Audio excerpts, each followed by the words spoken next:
പ്രിയപ്പെട്ട വ്യാപാരി സുഹൃത്തുക്കളെ, വ്യവസായ സുഹൃത്തുക്കളെ, ഞാൻ Villodi Raghu, industrial development solution of ഇന്ത്യയുടെ മാനേജിംഗ് ഡയറക്ടർ. ഇന്ന് എൻ്റെ വീഡിയോയിൽ പറയാൻ പോകുന്നത്, നിങ്ങളൊരു വ്യാപാരി ആയിക്കോട്ടെ, ഒരു വ്യവസായി ആയിക്കോട്ടെ, നിങ്ങളൊരു ധനകാര്യ സ്ഥാപനത്തിൽ നിന്നും ലോൺസ് എടുക്കണമെന്നുണ്ടെങ്കിൽ നിങ്ങൾ സ്വാഭാവികമായിട്ടും ഒരു പ്രോജക്റ്റ് റിപ്പോർട്ട് തയ്യാറാക്കും. അത് DPR, detail project report, bank ആവശ്യപ്പെട്ടതനുസരിച്ച് നിങ്ങളത് തയ്യാറാക്കും. പക്ഷേ എന്താണ് ഈ പ്രോജക്റ്റ് എന്നുള്ള കാര്യം നിങ്ങളതൊരു കാരണവശാലും മനസ്സിലാക്കുന്നുള്ള ദയനീയ സത്യമാണ്.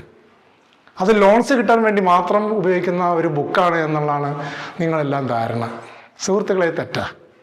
ദയവ് ചെയ്തിട്ട്, കാര്യം ഞങ്ങൾ ഓഫീസിൽ നിന്നെല്ലാം ഞങ്ങളത് നിങ്ങൾക്ക് മനസ്സിലാവുന്ന ഭാഷയിൽ ഞങ്ങളത് മലയാളത്തിൽ എഴുതി പറഞ്ഞ് മനസ്സിലാക്കി കൊടുക്കും. എന്താണ് ഈ പ്രൊജക്റ്റ്, ഒന്നാമത്തെ വർഷം എന്ത് ചെയ്യണം, രണ്ടാമത്തെ വർഷം എന്ത് ചെയ്യണം എന്നുള്ളത്.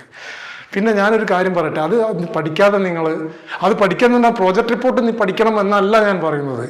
അത് നോക്കിയാൽ നിങ്ങൾക്ക് മനസ്സിലാവില്ല. അത് വല്ലാത്ത നഗ്ന സത്യമാണത്. അത് നോക്കിയാൽ മനസ്സിലാവില്ല. ഞങ്ങളത് മലയാളത്തിൽ എഴുതി കൊടുക്കാറാണ്. എല്ലാ ഓൺട്രപ്രനേഴ്സിന് ഞങ്ങളത് എഴുതി കൊടുക്കാറുണ്ട്.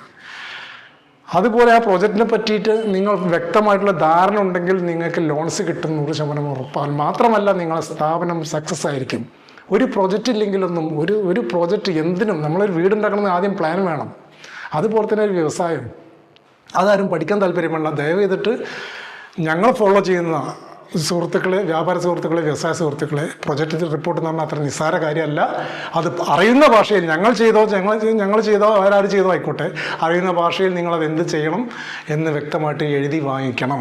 അത് അതിനെപ്പറ്റി അറിയുന്ന ഭാഷയിൽ പഠിക്കണം. നിങ്ങൾക്ക് മോട്ടിവേഷൻ ക്ലാസ്സിലൊന്നും പോയിട്ട് ഒരു കാര്യമില്ല. കാരണം എന്തെങ്കിലും ആയിക്കഴിഞ്ഞാൽ നിങ്ങൾക്ക് ആരും ഒന്നും ഉണ്ടാവില്ല. നിങ്ങളുടെ പ്രൊജക്റ്റ് മാത്രമേ ഉണ്ടാവുള്ളൂ.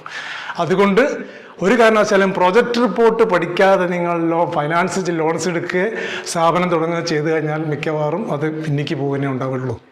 അതുകൊണ്ട് എനിക്ക് പറയാനുള്ളത്, പ്രോജക്റ്റ് റിപ്പോർട്ടിനെ പറ്റി കൂടുതൽ പഠിക്കാൻ ഞാൻ പറയുകയാണ്. കൂടുതലായിട്ട് അതിനെപ്പറ്റി അറിയണമെന്നുണ്ടെങ്കിൽ ഞങ്ങളെ നമ്പറിൽ കോൺടാക്ട് ചെയ്താൽ ഞങ്ങളെ കൊണ്ട് പറ്റുന്ന പരിമിതിക്കുള്ളിൽ വെച്ചുകൊണ്ട് നിങ്ങളെ സഹായിക്കാൻ ഒരു പക്ഷേ ഞങ്ങളെ കൊണ്ട് കഴിഞ്ഞു എന്ന് വരും. Okay, thank you so much.